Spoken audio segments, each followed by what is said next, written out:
Baik, selamat siang Bapak, Ibu. Di sini saya Bidan Tessa. Ada yang bisa saya bantu? Ini Bidan. Kami di sini ingin berkonsultasi bagaimana sih cara mempersiapkan kehamilan. Oh, jadi Bapak sama Ibu ini pengantin baru ya? Iya. Oke. Kalau gitu saya pertanyakan identitas dulu ya. Namanya siapa Bu? Nama saya Ya. Ibu Jessica, Oh, Jessica. Usianya? 21 tahun, Pekerjaannya Bu? ibu rumah tangga. Untuk bapaknya, nama bapaknya siapa ya Bu? Rizky. Rizky ya? Usianya? 25. 25. Untuk pekerjaannya Kak? Pengusaha. Pengusaha. Oke, jadi untuk ibunya kapan ya terakhir haidnya? 3 minggu yang lalu. 3 minggu yang lalu. Jangka panjang haidnya normal? Iya, normal. Oke, jadi untuk bapak sama ibu sudah pernah berhubungan seksual? Iya. Sudah ya? Oke.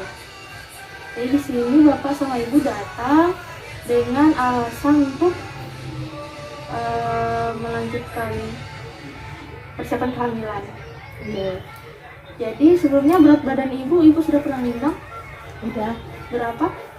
Kemarin tuh 70. Untuk tinggi badannya berapa Bu? 160. 160 ya. Jadi gitu Bu. Untuk indeks massa tubuh ibu, mohon maaf, ini masuk dalam kategori gemuk. Nah, untuk bagaimana cara ibu menormalkan IMT ibu itu dengan cara makanan yang bergizi, terus itu olahraga yang teratur, supaya proses persiapan kehamilannya itu dapat tercapai seperti itu. Nah, jadi gini Bu, ini saya tunjukin ya bapak sama ibu makanan yang bergizi itu seperti apa. Ini kita lihat di ini terdapat buahan, sayuran, terus itu ada nasi juga.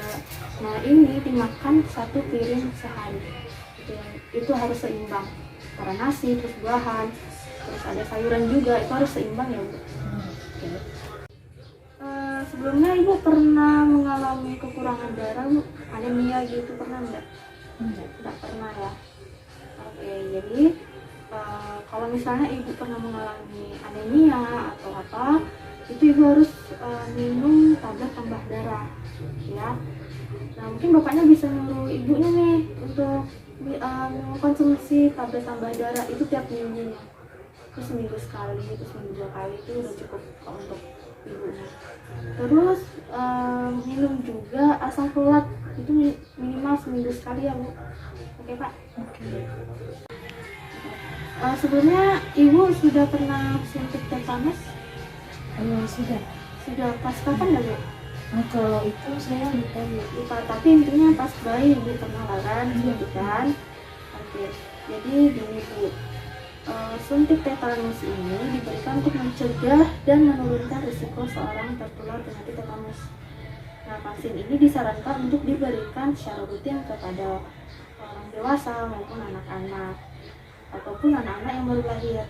Nah, vaksin tetanus ini diberikan untuk mencegah infeksi bakteri. Nah, karena ibu lupa kapan terakhir ibu suntik tetanus, saya sarankan ibu harus suntik tetanus dulu. Mungkin besok atau minggu depan atau kapan itu terserah ibu suntik tetanus. Nah, setelah misalnya ibu besok suntik tetanus, nah 4 minggu berikutnya ibu harus suntik tetanus kedua lagi. Seperti itu ya Bu. Ibu pernah mengalami hepatitis B? Enggak. Nah, untuk keluarga ibu nggak ada yang mengalami hepatitis B? Tidak ada. Kalau bapaknya ada? Tidak ada. Untuk penyakit TOX ada? Tidak ada. Untuk keluarga ibu juga nggak ada? Selanjutnya untuk diabetes nggak ada ya? Enggak ada. Nggak ada. Jadi gini, untuk penyakit anemia, terus TOX atau hepatitis B, terus diabetes, malaria itu akan berpengaruh sama janin ketika ibu tertular sama penyakit seperti itu. Oke, tapi bisa jadi bayinya ini mengalami keguguran, terus itu bisa jadi kontraksi pada ibu, bisa jadi pendarahan, bisa jadi juga ibu mengalami kematian seperti itu ya. Ibu pernah mengalami thalassemia? Enggak. Kalau keluarga ibu ada? Enggak ada. Tidak ada. Kalau bapak? Tidak ada ya, berarti semua sehat ya? Iya, iya. Jadi gini Bu, thalassemia itu kelainan darah bawaan yang ditandai oleh kurangnya protein pembawa oksigen dan jumlah sel darah dalam tubuh yang kurang dari normal. Nah, bagaimana cara pencegahannya? Nah, cara pencegahannya itu merencanakan kehamilan yang perlu menjalani tes darah untuk melihat nilai hemoglobin dan melihat profil sel darah merah di dalam tubuh mereka. Jadi kalau misalnya, semisal aja ya, bapak sama ibu keluarganya ada yang mempunyai penyakit thalassemia.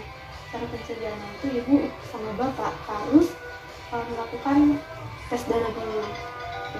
Nah, bagaimana dampaknya? Nanti dampaknya itu akan ada pada anak bapak sama ibu. Seperti itu ya Bu. Oke. Bapak sama ibu sudah paham? Mungkin kalau misalnya ada yang kurang paham bisa ditanyakan lagi ke saya atau ke tenaga kesehatan yang lain ya Bu, Pak. Iya. Mungkin itu saja yang bisa saya jelaskan. Terima kasih Bapak sama Ibu sudah datang ke tempat saya untuk berkonsultasi. Terima kasih Pak. Bu.